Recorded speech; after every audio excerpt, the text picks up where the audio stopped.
平時我好少食甜品，經過女人街，見到有間甜品店，款式好多又好吸引，就忍唔住入去睇下。入到去發現甜品選擇真係唔少，而且價錢合理，無論係買嚟開 party，定係做散水餅，都係唔錯嘅選擇。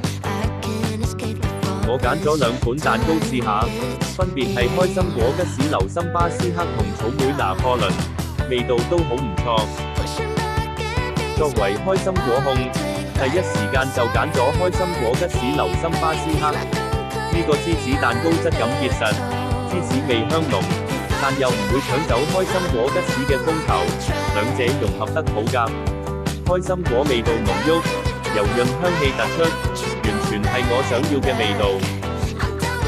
至於草莓拿破崙，外觀好靚仔，好似獨立製作咁，成件保持完整。酥皮層次分明，入口鬆化又爽脆，完全冇油膩感。忌廉甜度適中，質地幼滑，唔會蓋過草莓嘅清甜。士多啤梨新鮮 juicy， 配埋酥皮同忌廉一齊食，層次感非常豐富。食完之後覺得好滿意，下次去旺角一定會再試佢其他款式。咁多甜品款式，樣樣都好想食，而且價錢合理，食多幾件都唔會肉赤。喜歡呢個 post 請 like 同 share 支持一下。